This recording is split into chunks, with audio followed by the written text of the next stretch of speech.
السلام علیکم معزز ناظرین، اگر آپ ہمارے چینل میں نئے ہیں تو ہمارے چینل کو سبسکرائب کر دیں تاکہ ہر نئی آنے والی ویڈیو کا نوٹیفیکیشن آپ کو ملتا رہے۔ حضرت انس رضی اللہ تعالیٰ عنہ سے روایت ہے کہ 3 آدمی ازواج مطہرات کے گھر پر آئے اور ان سے حضرت صلی اللہ علیہ وسلم کی عبادت کے متعلق سوال کیا۔ جب ان کو اطلاع دی گئی تو انہوں نے اس کو بہت قلیل سمجھا اور کہنے لگے، ہم کہاں اور اللہ کے رسول کہاں؟ آپ صلی اللہ علیہ وسلم کے تو اگلے پچھلے سارے گناہ معاف کر دیے گئے۔ ان میں سے ایک نے کہا، میں تو ہمیشہ ساری رات نماز پڑھوں گا۔ دوسرے نے کہا، میں ہمیشہ روزے سے رہوں گا اور درمیان میں افطار نہ کروں گا۔ تیسرے نے کہا، میں عورتوں سے کنارہ کشی اختیار کروں گا اور کبھی صحبت نہ کروں گا۔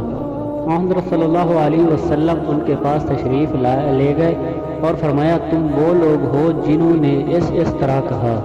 خبردار، اللہ کی قسم میں تم میں سب سے زیادہ اللہ تعالیٰ سے ڈرنے والا ہوں اور تم میں سب سے زیادہ اس کا ڈر رکھنے والا ہوں، لیکن میں روزہ رکھتا ہوں اور افطار کرتا ہوں اور نماز پڑھتا ہوں اور سوتا ہوں اور عورتوں سے ہم استری کرتا ہوں۔